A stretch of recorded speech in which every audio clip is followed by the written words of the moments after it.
جب شیطان اپنے ساتھیوں کے پاس آیا تو اس کے ساتھیوں نے شیطان سے کہا کہ ایک نبی مبعوث ہوا اور اس کے امتی بھی اس کے ساتھ ہیں۔ تو شیطان نے اپنے ساتھیوں سے کہا کہ یہ بتاؤ کہ جو اس کے امتی ہیں وہ دنیا کو محبوب سمجھتے ہیں؟ تو کہا ہاں محبوب سمجھتے ہیں۔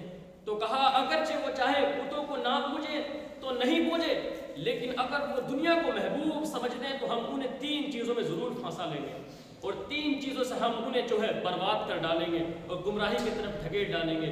کہا وہ 3 چیزیں یہ ہیں کہ وہ انسان جو کسی کی چیز بغیر اجازت کھا لیتا ہے۔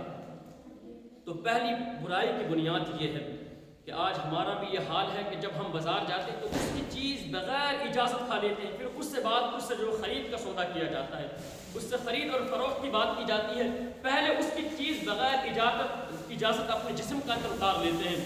فرمایا کہ جس نے بغیر اجازت اپنے جسم کے اندر حرام لقمہ اتارا تو 40 دن تک اگر وہ کتنا بھی ذکر و اذکار کرے، کوئی ذکر و اذکار اس کا قبولیت کا درجہ نہیں رکھ سکتا۔ اللہ کی بارگاہ میں کوئی ذکر و اذکار اللہ کی بارگاہ میں قبول نہیں ہوگا۔ تو آج ہمارا یہی ہے، کہا کہ سب سے بڑی بنیاد برائی کی یہی ہے کہ مومن حرام لقمہ اپنے جسم کا اندر اتارتے ہیں۔ اور دوسرا اس نے یہ فرمایا کہ مومن اپنی محنت سے کمایا ہوا مال اس جگہ پہ خرچ کرے جہاں خرچ کرنے کی جگہ نہیں۔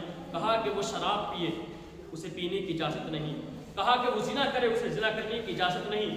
دنیا کے اور عمل بد میں مبتلا ہو جائے، دنیا کے اور ایسے بد فعل میں مبتلا ہو جائے جہاں خرچ کرنے کی اجازت نہیں، وہ اپنا مال وہاں خرچ کرے۔ فرمایا دوسری برائی کی وجہ یہ ہے اور برائی کی بنیاد ہے۔ اور پھر تیسرا شیطان نے کہا، تیسری وجہ اس نے شیطان نے کہا اپنے ساتھیوں سے، میری بات کو غور سے سنو، تیسری وجہ یہ ہے کہ جو انسان آخرت کو پہچان لیتا ہے کہ یہ آخرت ہے، پھر وہ دنیا کو محبوب سمجھتا ہے۔ تیسری برائی کی وجہ یہ ہے، اور اگر یہ تینوں برائی اس کے اندر پائی جاتی ہیں تو سمجھ لو اسے ہم برباد ضرور کر ڈالیں گے، اسے ضرور ہم برباد کر ڈالیں گے۔ اور یہ برائی آج ہمارے اندر ضرور پائی جا رہی ہے۔ ہم اپنا محنت سے کمایا ہوا مال ضرور وہاں خرچ کرنے جہاں اسلام نے اجازت ہی نہیں دی، اور ہم وہ چیز کھاتے ہیں جہاں لوگوں کی اجازت نہیں ہوتی، ہم اس کی بغیر اجازت اپنے جسم کے اندر اتار لیتے ہیں۔ اور تیسرا ہمیں معلوم ہے کہ قیامت کے دن برحق ہم سے حساب لیا جائے گا، ایک ایک نعمت کے بارے میں پوچھا جائے گا اور ایک ایک سانس کے بارے میں ہم سے حساب لیا جائے گا۔ پھر بھی ہم نے آخرت کو بھلا دیا اور دنیا کو محبوب سمجھ لیا۔ اور پھر حضرت علی رضی اللہ تعالیٰ عنہ، آپ ایک شخص کے پاس سے آپ کا گزر ہوا، جب ایک شخص کے پاس سے آپ کا گزر ہوا تو دیکھا کہ حضرت علی گزر رہے ہیں، تو اس شخص نے حضرت علی سے پوچھا کیا دنیا کی تعریف آپ کریں گے؟ آپ جب دنیا کی تعریف کریں گے تو ہمیں معلوم ہو جائے گا۔ تو حضرت علی نے کہا کہ میں اس گھر کی کیا تعریف کروں؟ حضرت علی نے فرمایا کہ میں اس گھر کی کیا تعریف کروں جس دنیا کے اندر انسان صحت مند ہونے کے باوجود بھی بیمار ہے۔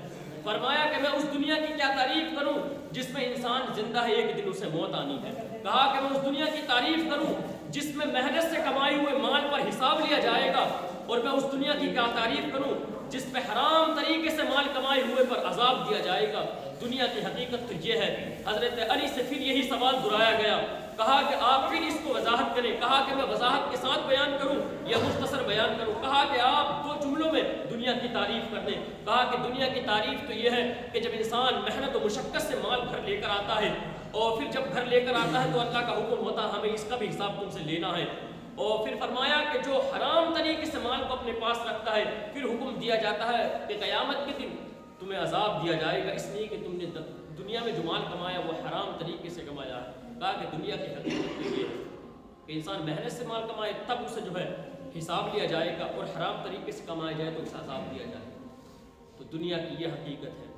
اور مالک بن دینار آپ فرماتے ہیں کہ اس زبردست جادوگر سے بچو کہ جس نے علماء پہ راز کیا ہے، جس نے علماء کے دل کو بھی جو اپنی طرف مائل کر لیا۔